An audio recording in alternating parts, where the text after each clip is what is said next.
আসসালামু আলাইকুম রহমতুল্লাহ। যে জায়গাতে আমরা ফিলিস্তিনের পক্ষে কথা বলতে বলতে মুখে ফেনা তুলে ফেলতেছি, সে জায়গায় আমাদেরই বাংলাদেশে কিছু নাট্য শিল্পী ওনারা প্রমোট করতেছে কোকা-কোলা।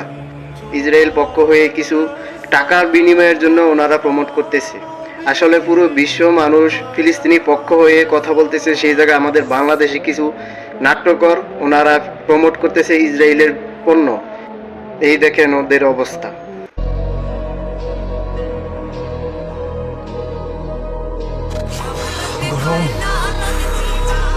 কি সোহেল, কোক দেবো নাকি একটা? না বাবলু ভাই, এই জিনিস এখন আর খাচ্ছি না।